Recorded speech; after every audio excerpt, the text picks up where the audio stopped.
So we're back on the Massey Ferguson 165 today. We did a revival on this a while back, and we didn't fully get everything, perfectly working on it. We got it running and driving. That was the goal of that video. We fixed some basic things, enough to get it running and driving and park it and restart it and that kind of thing. So we're going to fix a few more things. I've got the fuel gauge that doesn't work. We got to figure that out. I got the tach that doesn't work. I'm just going to go around and do some light service on it, grease it, probably change the oil. Don't know if I'll show some of those things because they're pretty incredibly boring, but we're just going to go around and basically do some maintenance and fix the things that are broken and just get it fully working again. That's the goal of this video. So let's get into it.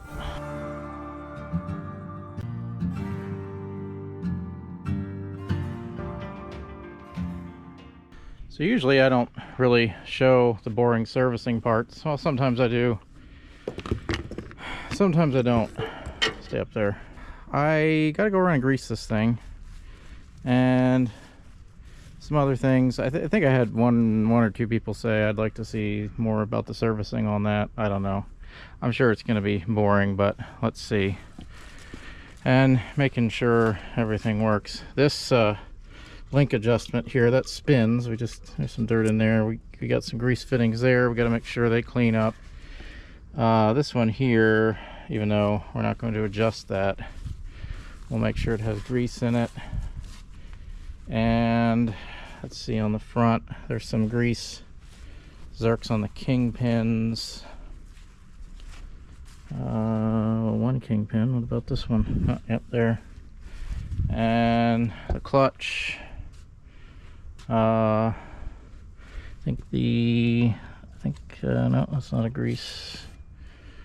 What else? What am I missing? There's got to be more grease zerks on here than that. Well, if there is, we'll find them. Let's get greasing. I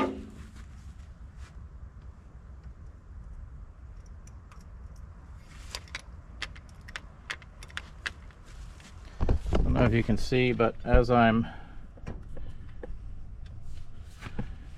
pumping this, we're getting old grease out, so that's good. That means the zerk fitting isn't rusted. Generally I do this until I start getting cleaner looking grease, which that is about up here. Some of these grease zerks look a little rusty, so I don't know. We'll see if we get anything out of them.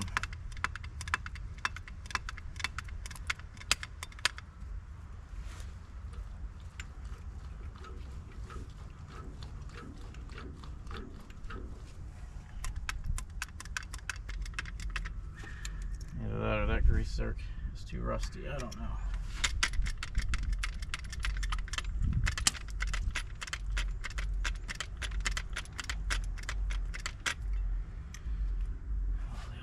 Out of there. Huh.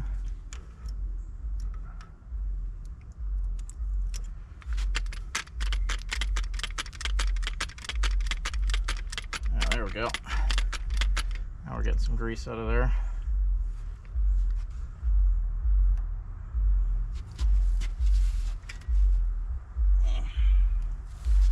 Okay. What else? There's one.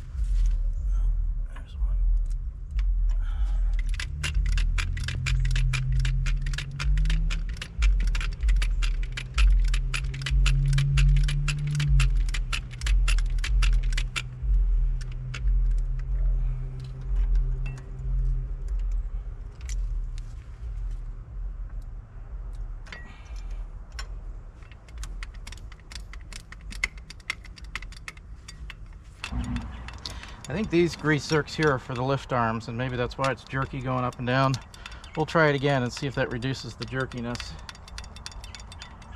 Yeah, on this side, all you guys familiar with Massey Fergusons are probably screaming at me right now. Get that one, get that one. Well, I can't hear you guys. You got to speak up. All right. Got the steering here.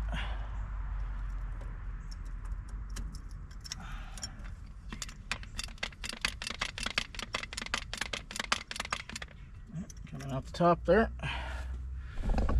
Okay, get the steering On the other side,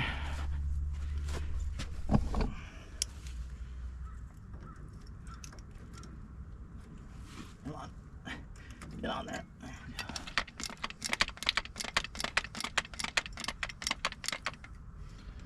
we go.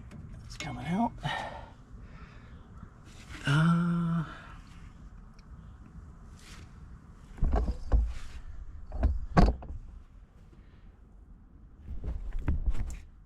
See. Will my grease gun fit in there? I hope so. Really work that in there, don't they?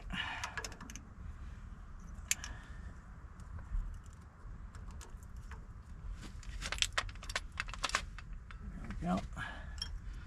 Doesn't take much.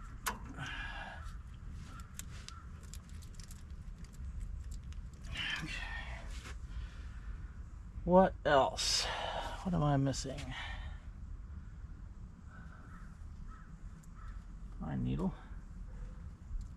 These pine trees around here, tell you what. Brake pedals, there's one down there.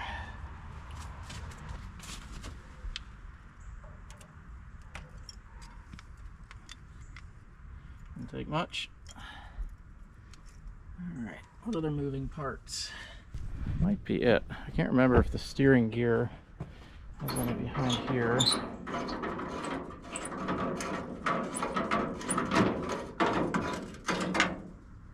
Yes, it does.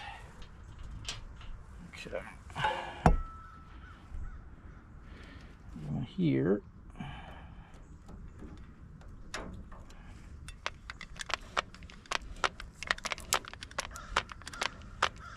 Old grease out of there.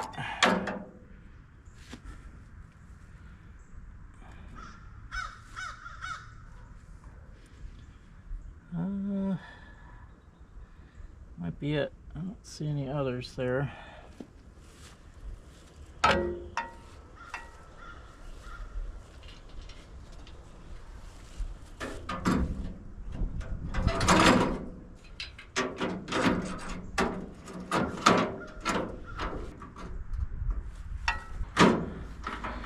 I should probably fix that rusty front, but for what I'm asking for the tractor, it's not worth it.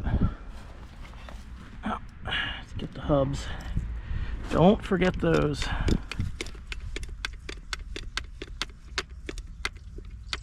I'm pushing water out the back.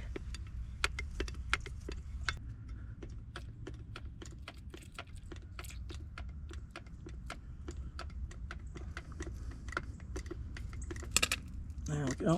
Good here. Yep. See grease pushing out. That should be good. All right. Let's do the same with this one.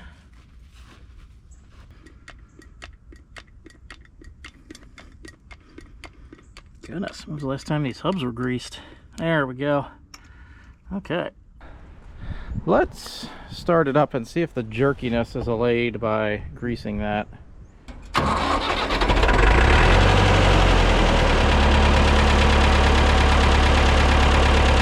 It does fire up like a sweetheart, I'll tell you what.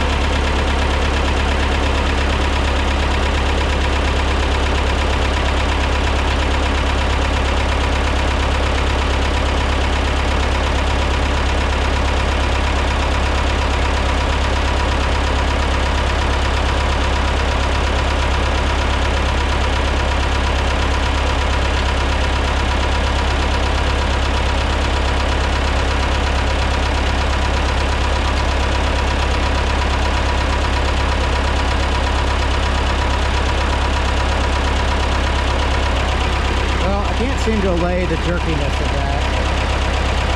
That's, you know, maybe the hydraulics are aging internally or something. I'm not sure, but it does work.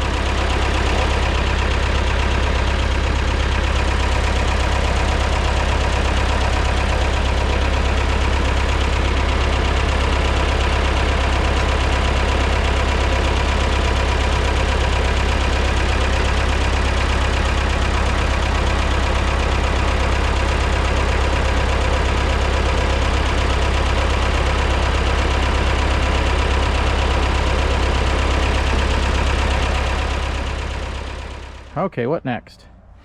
Let's check out the fuel gauge. So when I hooked up power, the fuel gauge went to full. So we can watch it there. You turn the key on, it goes to full, which makes me think that perhaps it's just not connected. I don't know. Let's see if we can find a sender in here somewhere. Okay, so I can confirm the underside of the hood is painted red, and there's definitely yellow paint flaking off. So this was definitely yellow paint over top of the red. I think they just painted the whole thing yellow, because this would have been silver down here and red. I think they just painted the whole thing yellow. Well, oh, maybe we pull the hood, see what happens. What have we got to lose? Yeah, I don't know. Let's start pulling bolts. I don't remember. There's 4 bolts here that connect this to the cowl. There is, I don't know if there's, not sure. There's a big bolt up here. It's probably been apart so many times that there's probably not a whole lot connecting it anymore. Yeah, I don't know. Let's start pulling bolts and see what we get.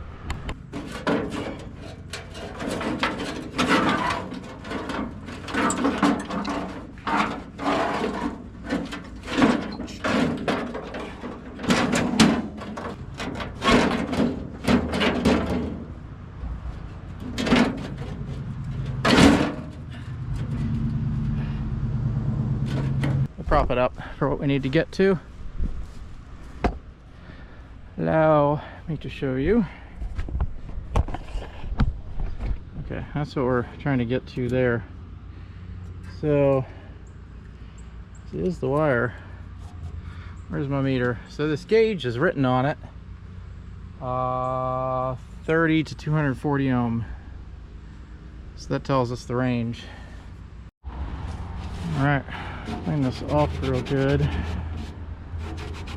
Guess we should make sure it's not a ground issue. Probably not. Usually isn't, but let's check it out just to be sure.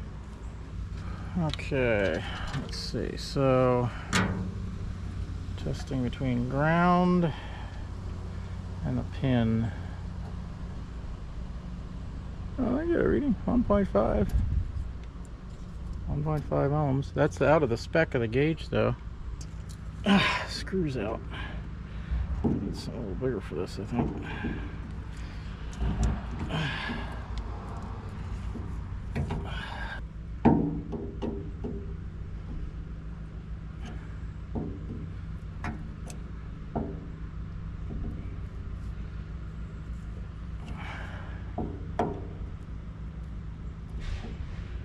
I love these flat blade screws.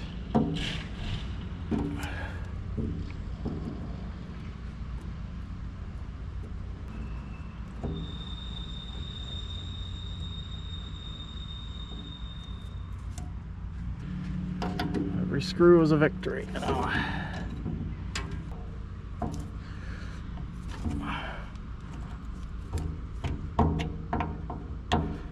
Why is it everything seems to come in groups? Some days you're doing nothing but fuel gauges, some days you're doing nothing but alternators, some days you're doing nothing but water pumps.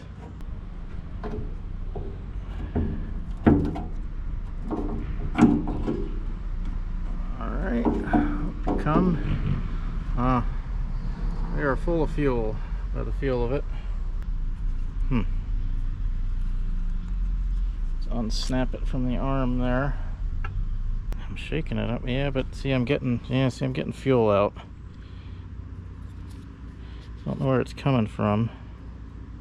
It's got a hole in it somewhere, I'm certain.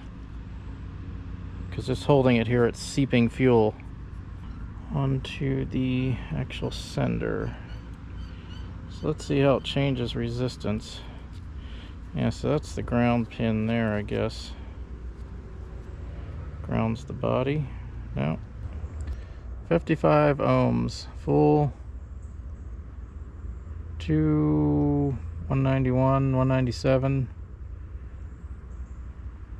So the gauge says 30 to 240, but this is like 50 to 200.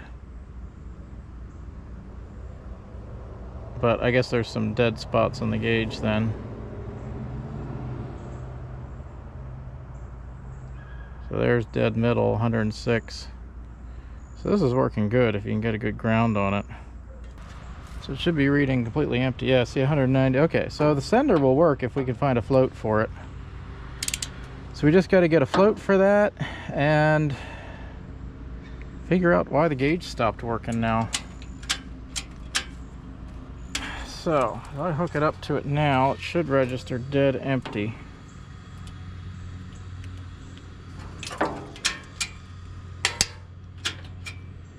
No, it's registering full. Why is that?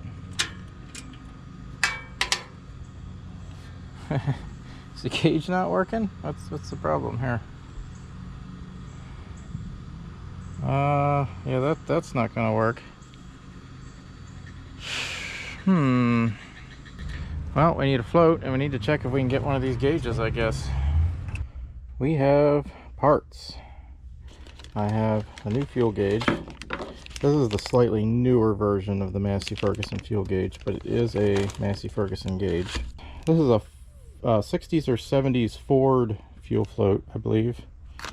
It's basically, where's my old one here? It's been sitting there and there's still diesel coming out of it. It's such a small pinhole. To find the leak, to repair this would be more than the $10 it was to buy this float. So it should work. At the very least, maybe I need to bend the ring a little bit to clip on, but it should do the job. For reference, if you're looking for one of these floats for a Massey Ferguson, this is a 1965 to 93 Ford fuel sender float. It's a C5ZZ-9270. For reference, in case you care. Most people probably don't. So, I believe that this float is going to just clip in just perfectly there. Yeah, I mean, it doesn't even want to turn in the clip. That's the perfect float.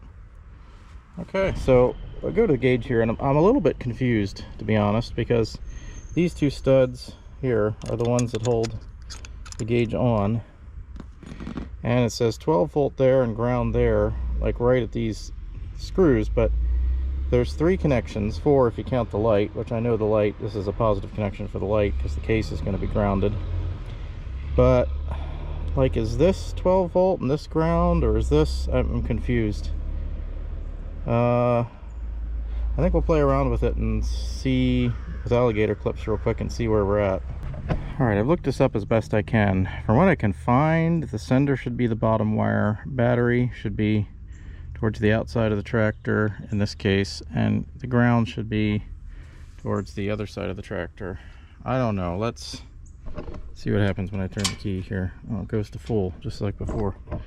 Okay, so I figured it out. So the ground is supposed to be the bottom tab, and the sender is supposed to be this upper one, because I'm going to move this float now, and you can see the gauge respond. That's empty, and that's all the way full. So full is like 3/4, but we kind of knew it was going to be inaccurate because of the resistance readings of the sender, but that's fine. Empty is empty. So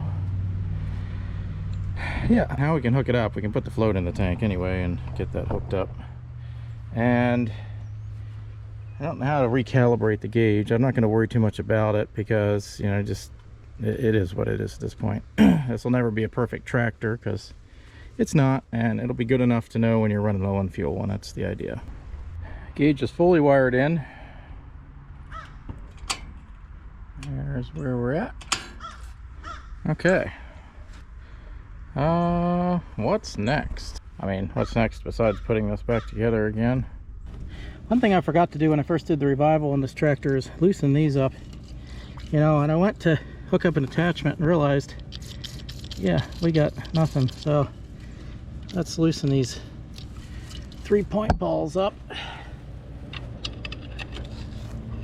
Yeah, easy peasy.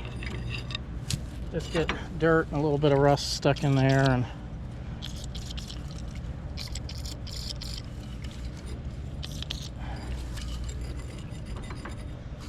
and the other one.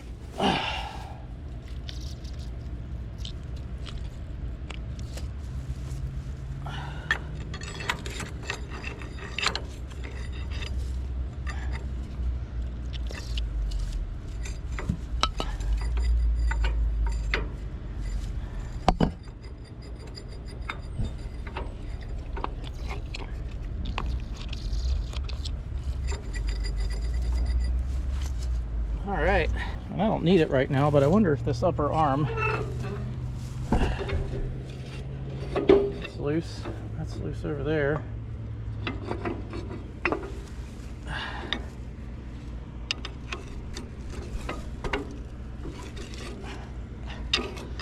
Yeah, I think it might need some more loosening up what I can give it by hand.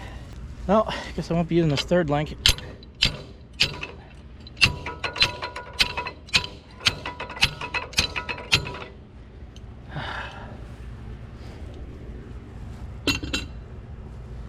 Sure, this is equally jammed.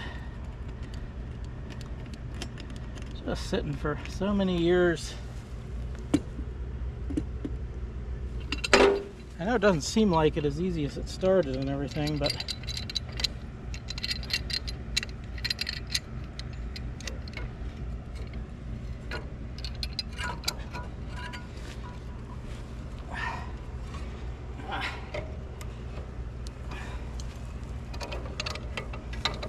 now we got that one loosened up.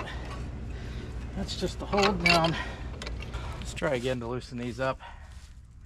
It's not fun, but basically I'm going to just try to crank the snot out of it.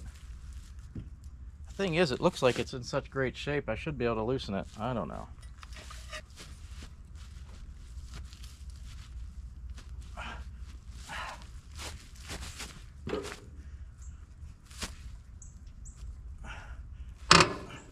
I think she's moving.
This is the problem when something sits for a while, isn't used, obviously.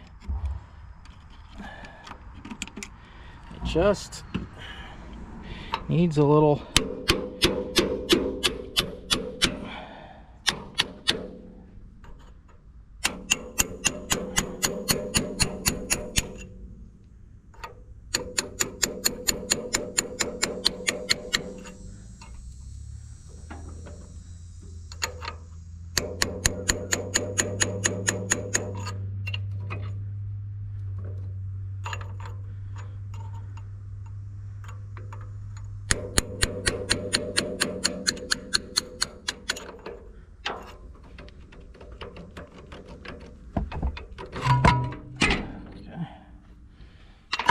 pin is out.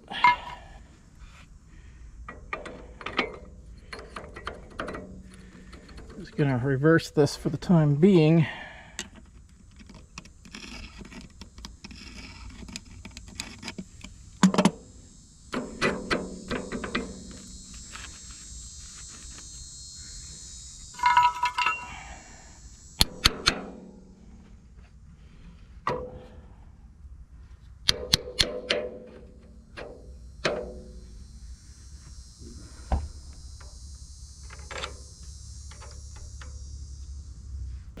I would not recommend doing this before you use it because oil just attracts dirt. I'm just trying to work some of this rust out and keep it from galling up the ball here. So, all right, let's see if we can turn this one. It's a little dirty here, but we'll give it a go.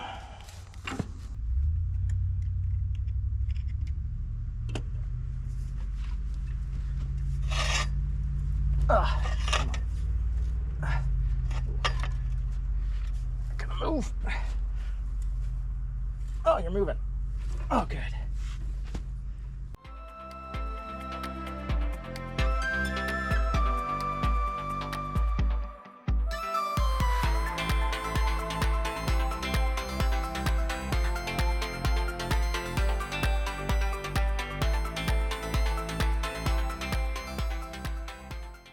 I'm going to keep working at this. No one wants to watch me fight this back and forth, and basically I'm going to try to loosen them up completely. It's going to be a lot of work, but I'm going to try it. So, yeah, let's do this. I got the upper link off. I don't know if I noted before, but this upper link, the ends say made in England. It might be the original upper link that came with this tractor. I mean, it could be. I don't know. Anyway, it fought me all the way out. I had to just every turn with that pipe in the pry bar. It fought me, but I'm gonna do my best to clean this up, and I'm gonna pack some anti-seize in those threads, and then I'm gonna run them back in again. And I did exercise them in and out, so I know they are relatively free now. So you should just be able to do it with the bar here. And you can see these ends were rusted off, so I just bent this straight and pulled it out. It was fighting me. It was hitting the bolts, and every time I turn it. Anyway, I'm gonna put this back together, and it should work now. Okay, got it back together. It is nice and loose. I just rebent this bar. Nothing special.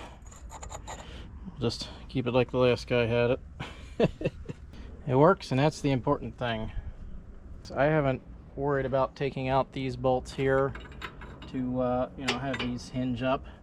I don't need that function. I never use it. I'm not tilling fields or hitting rocks or any of that business. I don't know, is that what it's for? I'm not sure. I'm not a farmer. Anyway, all this stuff, I mean, I didn't bother loosening up these rods because, well, you know, they're just more rods for me to loosen, and they seem to be adjusted properly. I don't think they need adjusted anymore. You know, that would maybe hold them up higher, keep them from drifting down too low or something like that, I guess. Again, we don't need that. My other tractor doesn't have that. And the leveling adjustment on the 3-point works. I don't know if I demonstrated this when I greased it, but it does work. So you can level up your hitch. So I'll tell you what, all told, I spent about 3 hours with that pipe wrench and that bar, oil, working it back and forth, getting it freed up. I'm tired. I mean, yeah, I'm getting older and weaker and tireder, but that was a lot of work. Should have just bought a new upper link. The thing is, my time's virtually worthless, and one of these is not cheap. Especially when I know that it's a high quality original Massey Ferguson one. Even though I have now boogered it up with the pipe wrench, that's alright, because it's free and there's anti-seize in the threads. Yep. I would say I should have gone to college and everything and got a prestigious fancy degree and spent a lot of money on that instead of doing this, but yeah, I did both, so don't be like me, basically, is what I'm saying. All right, what's next? All right, so I'd like to check the tachometer on this, and first off, we want to see if the cable is okay and if the drive mechanism is spinning.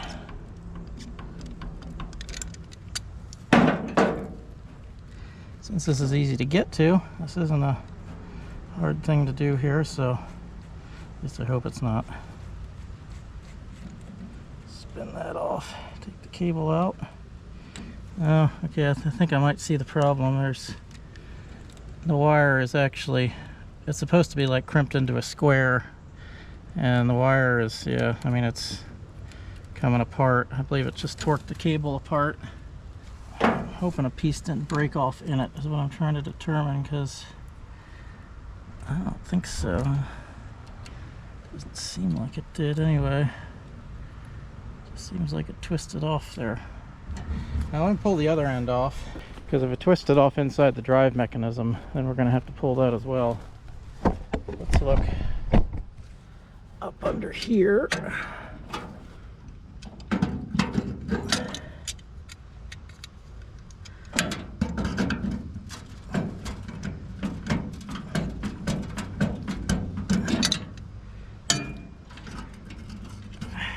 Come on now.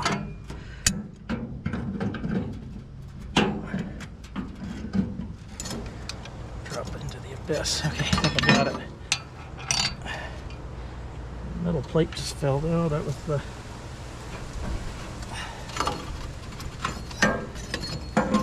clamp. Oh, it's around the wire. Okay. All right, let's see if we can pull this out here.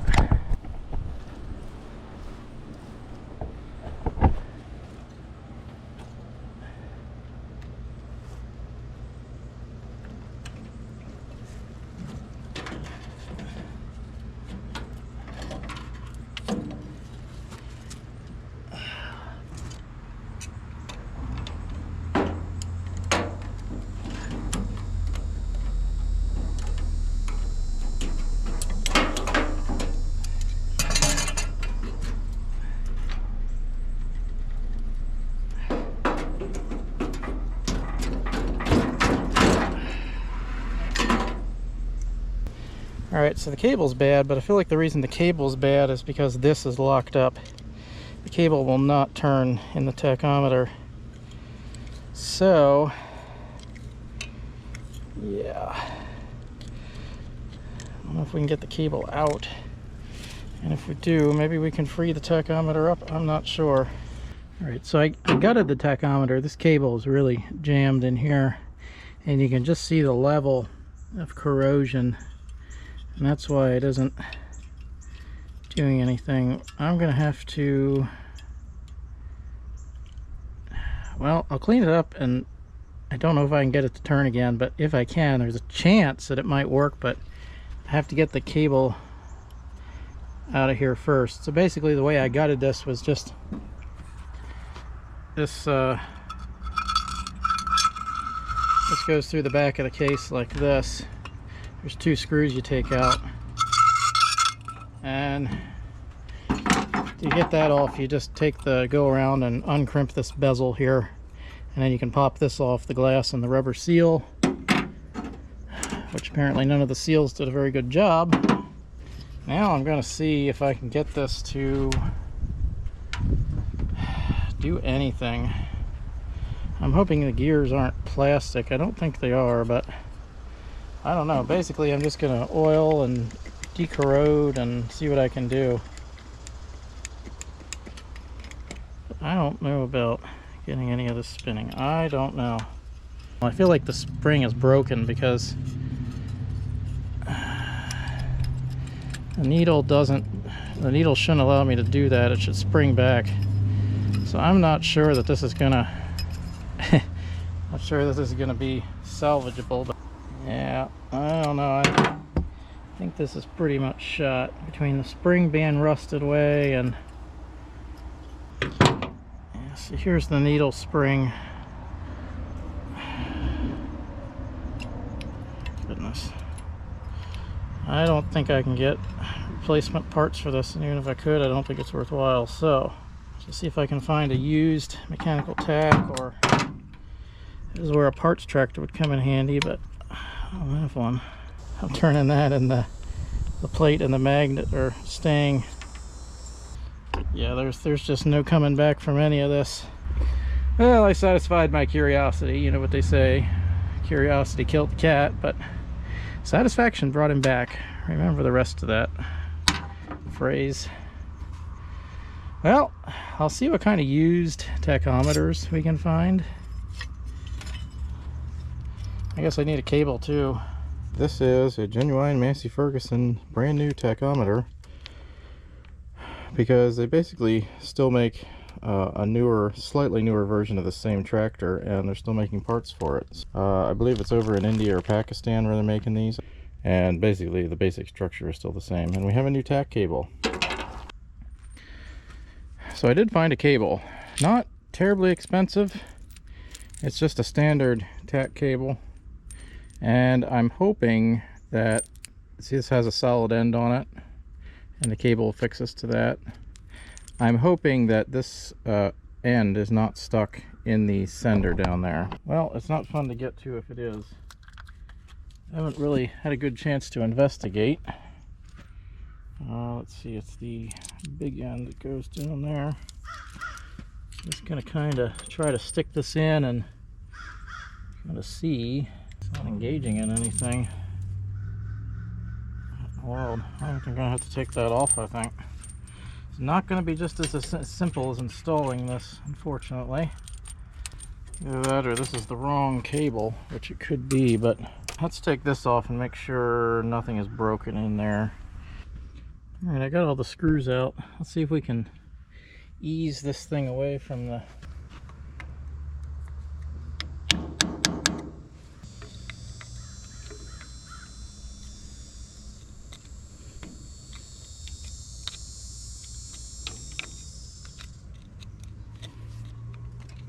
kind of work it out here.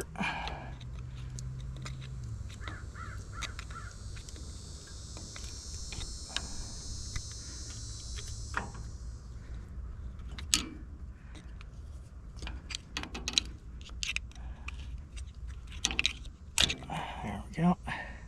All right, and I see pieces of metal stuck in here. There's the end of the wire. Right there. All right.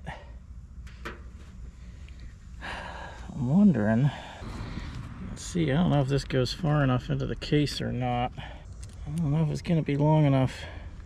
Not sure we can get an adapter either.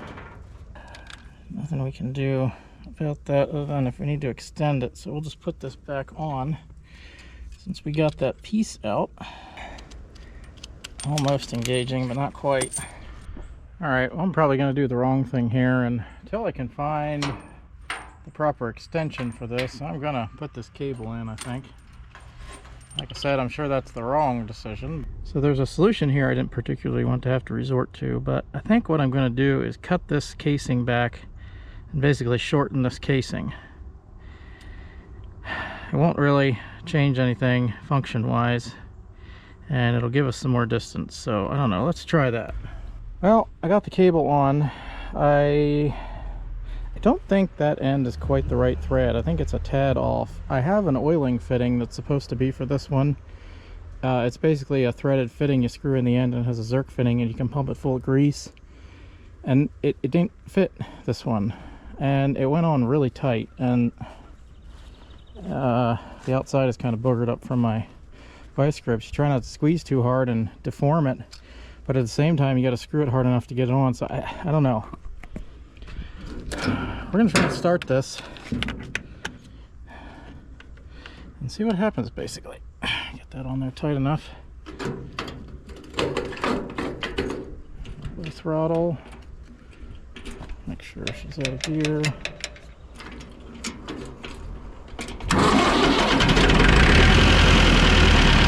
Hey, it's working.